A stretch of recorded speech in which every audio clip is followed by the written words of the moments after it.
తెలుగు రాజ్యంకి స్వాగతం. నేను సత్యనారాయణ. ఈ నెల 23వ తారీఖున లోక్సభలో ఆర్థిక మంత్రి నిర్మలా సీతారామన్ కేంద్ర బడ్జెట్ ను ప్రవేశపెట్టనున్నారు. పూర్తి స్థాయిలో కేంద్ర బడ్జెట్ ను ప్రవేశపెడతారు. ఈసారి అంటే ప్రతిసారి కేంద్ర బడ్జెట్ లో ఏ రకమైన కేటాయింపులు ఇస్తారు, ఏ రంగానికి కేటాయింపులు ఇస్తారు, ఈ రకమైన ఉత్కంఠ ఎప్పుడైనా ఉంటుంది.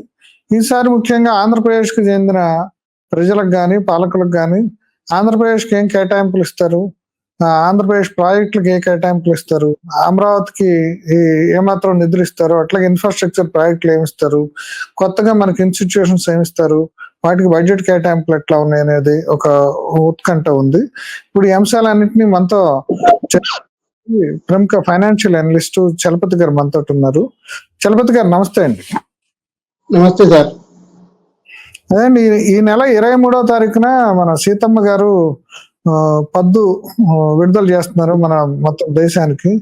ఆ పద్దులో వివరాలు ఏంటి, అసలు ఎలా ఉండబోతుంది, ఈసారి కేంద్ర బడ్జెట్ స్వరూపం ఎలా ఉండబోతుంది? ఒక ప్లస్ పాయింట్ ఏంటంటే లాస్ట్ ఇయర్ కన్నా తక్కువ అప్పు తెస్తాము అని ఆల్రెడీ మొన్న ఇంటీరియర్ బడ్జెట్ లో చెప్పారు ఓటాన్ అకౌంట్ లో.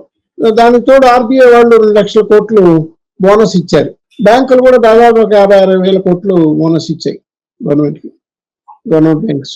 మిగతా కంపెనీలు కూడా బాగానే నడుస్తున్నాయి. గవర్నమెంట్ హెచ్ఏఎల్ కావచ్చు, మిగతా కంపెనీలు బీడీఎల్ కానీ అన్ని లాభాల్లో ఉన్నాయి సార్, మంచి లాభాల్లో ఉన్నాయి. కాబట్టి గవర్నమెంట్కి వచ్చేటువంటి రిసోర్సెస్ ఒక 3 నుంచి 4 లక్షల కోట్లు ఎక్స్ట్రా వచ్చే అవకాశం ఉంది.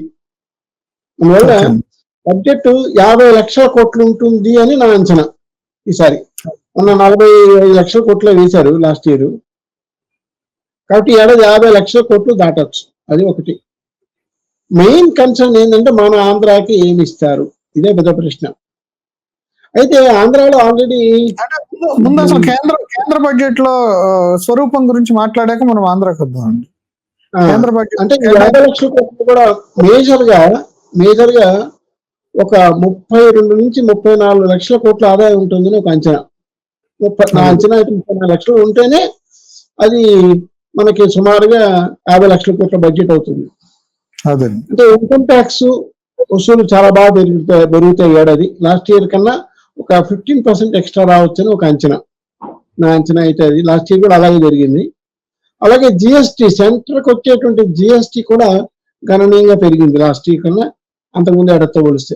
ఇప్పుడు ఈ ఏడాది కూడా అంతకన్నా ఇంకొక 6-7% ఎక్స్ట్రా రావచ్చు అని ఇంకొక అంచనా. సో సెంటర్కి వచ్చే జిఎస్టీ లేదా ఇన్కమ్ ట్యాక్స్ గణనీయంగా పెరుగుతాయి. కాబట్టి రాష్ట్రాలకు వచ్చేటువంటి వాటా కూడా పెరుగుతుంది సార్, అది మాత్రం నిజం. అయితే ఆంధ్రాకి పూలింగ్ ఫండ్స్ నుంచి 4% ఇస్తారు ఆంధ్రాకి, తెలంగాణకి 2.2% ఇస్తారు. అంటే పూలింగ్ ఫండ్ అంటే ఇన్కమ్ ట్యాక్స్ ఎంత వసూలైందో డైరెక్ట్ ట్యాక్స్ సర్చార్జీలు కాకుండా, సెస్లు కాకుండా 41% ఆ స్టేట్ కి ఇచ్చేస్తారు. అన్ని ఇచ్చేయంగా మిగిలిన అమౌంట్ ఆ 59% కంట్రీ మొత్తం ఏదైతే ఉందో దాన్ని జనాభా లెక్కన పంచుకుంటూ వస్తారు. సో మన ఆంధ్రాకి 4.02% వస్తుంది, తెలంగాణకి 2.2% వస్తుంది, ఉత్తరప్రదేశ్కి ఎక్కువ వస్తుంది, 16% వస్తుంది. వాళ్ళకి జనాభా ఎక్కువ కాబట్టి, బెదరకం ఎక్కువ కాబట్టి. సో ఈ పోలింగ్ ఫండ్స్ లో వచ్చే డబ్బుల్లో మనకి సుమారుగా ఒక 2-3 వేల కోట్లు అదనంగా వస్తాయి స్టేట్కి, అది మాత్రం నిజం. అంటే గ్రాంట్స్ రూపంలో మనకి 3-4 వేల కోట్లు అదనంగా వస్తాయి కాబట్టి ఆంధ్ర బడ్జెట్ కొంచెం సుఖంగా వేసుకోవచ్చు.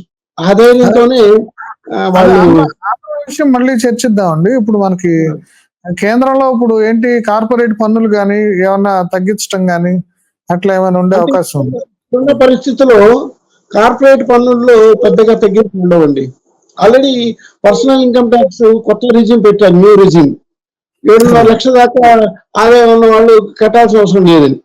సో కొత్త రిజిమ్ లోకి వెళ్ళిపోయాను, నేను కూడా కొత్త రిజిమ్ లోకి వెళ్ళిపోయి ట్యాక్స్ సబ్మిట్ చేసేసాను, ట్యాక్స్ లేదు. సో పెన్షనర్స్ అందరికీ అది చాలా బెనిఫిట్ అయింది. పెన్షనర్స్ అందరికి కూడా ఈ న్యూ రిజిమ్ లాస్ట్ బిఫోర్ ఏదైతే పెట్టారు 2022లో అది చాలా లాభమైంది. కాబట్టి ఇంకా మళ్ళీ కన్సెషన్ ఇస్తారని నేనైతే అనుకోవట్లేదు. ఒకటి, కార్పొరేట్ లో మాత్రం ఫారిన్ నుంచి వచ్చేటువంటి కంపెనీలకి పిఎల్ఐ స్కీమ్ కింద ముఖ్యంగా ఈ ఎలక్ట్రిక్ వెహికల్స్ పెంచాలనేటువంటి ఒక అధ్యాయం ఉంది. 2030కి 30% ఆఫ్ ది వెహికల్స్ ఎలక్ట్రిక్ ఉండాలని ఒక లక్ష్యం పెట్టుకున్నారు. కాబట్టి ఆ లక్ష్యాన్ని చేరాలంటే ఈ పిఎల్ఐ స్కీమ్ కింద profit linked production linked incentive scheme PLI అంటే దాని ప్రకారంగా ప్రొడక్షన్ చేసే వాళ్ళకి ఆటోమొబైల్ కానివ్వండి లేదా మిగతా రంగాలు కానివ్వండి వాళ్ళకి ఎక్కువ ఇచ్చే అవకాశం ఉంది. Main chip manufacturing computer manufacturing ఉంచారా అది ఎక్కువ ప్రాధాన్యత వస్తుంది ఈసారి. సో చిప్ మ్యానుఫ్యాక్చరింగ్ లేకపోతే మన కంప్యూటర్ లేదు. సో కంప్యూటర్ లో main chip important. So Intel లోపల ఇన్సైడ్ ఉంటారు కదా, ఇక ముందు ఇండియన్ ఇన్సైడ్ అని రావాలని జనాలు అంటున్నారు. ఇండియన్ ఇన్సైడ్ ఉండాలి కంప్యూటర్ లో, ఇంటెల్ వాళ్ళ చిప్ ఉండకూడదు, మన చిప్ ఉండాలి. టెక్నాలజీ మన దగ్గర లేదు కదండి ఇప్పుడు. అంటే ఆల్రెడీ ఇద్దరు లైసెన్స్ కి అప్లై చేశారండి, టాటా వాళ్ళును వేదాంత వాళ్ళు అప్లై చేశారు. ఆల్రెడీ అప్లై చేశారంటే వాళ్ళు బహుశా టెక్నాలజీ తీసుకొని రావచ్చు దాని, లేకపోతే అప్లై చేయరు కదా. సో వాళ్ళని ఎంకరేజ్ చేస్తే మనకి కంప్యూటర్ సాఫ్ట్వేర్ ఈ 40-50 వేల కోట్లు ఏదైతే మనం ప్రతి ఏడాది ఇంపోర్ట్ చేస్తున్నామో అది తగ్గే అవకాశం ఉంది బాగా. ఇంపోర్ట్ భారం తగ్గిందంటే డాలర్ విలువ కొంచెం తగ్గిపోతుంది, అది కూడా నిజం. సో ఇంపోర్ట్ ఎక్కువయ్యేటప్పుడు డాలర్ కాస్ట్లీ అవుతుంది. కాబట్టి డాలర్ తగ్గించే పనులు చేస్తున్నారు. రూపీ ఇన్వాయిసింగ్ ఇది దాదాపు 30% ఉంది ఈరోజు. ఫారిన్ డెట్ లో రూపీ ఇన్వాయిసింగ్ అంటే అమెరికా కాకుండా మనం రష్యాకి, అబుదాబికి, యమన్ కి ఈ పెట్రోల్ తెచ్చుకునే వాళ్ళతో రూపాయి ఇన్వాయిస్ వేస్తున్నాం మనం, డాలర్ వేయట్లేదు ఈరోజు. So 30% of the business rupee invoice లో జరుగుతుంది. కాబట్టి ఈ ఏడాది రూపాయి బలపడడానికి మరిన్ని దేశాల్లో రూపాయిని యాక్సెప్ట్ చేయించే ప్రయత్నాలు చేస్తారు, అది బాగా జరుగుతుంది. రూపాయి కన్నా మానకం పెరిగిందంటే డాలర్ లాగా ఇంటర్నేషనల్ కరెన్సీ అయ్యే అవకాశం రాబోయే 2-3 ఏళ్లలో ఉందన్నమాట. సో సెంట్రల్ బడ్జెట్ ఆ విధంగా 2 అడుగులు వేసే అవకాశం ఉంది. అంటే మరిన్ని దేశాలకి, ముఖ్యంగా ఆస్ట్రేలియా, సింగపూర్ లాంటి దేశాలతో కూడా మనము రూపాయల్లో ఇన్వెస్ట్ చేసే అవకాశం హెచ్చుగా ఉంటుంది.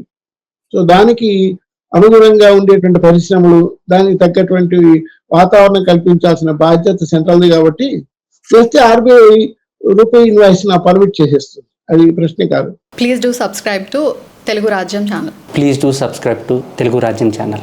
Please do subscribe to Telugu Rajyam channel. Hi అండి, నేను మీ ఆర్పీని, నెల్లూరు పెద్దారెడ్డి చేపల పులుసు ఓనర్ని. మీరు తెలుగు రాజ్యం అనే ఈ యూట్యూబ్ ఛానల్ సబ్స్క్రైబ్ చేసుకుని మంచి మంచి వీడియోలతో వస్తారు. Thank you so much. Hi people, I'm Sonakshi Verma and you please watch Telugu Rajyam and please subscribe to the channel.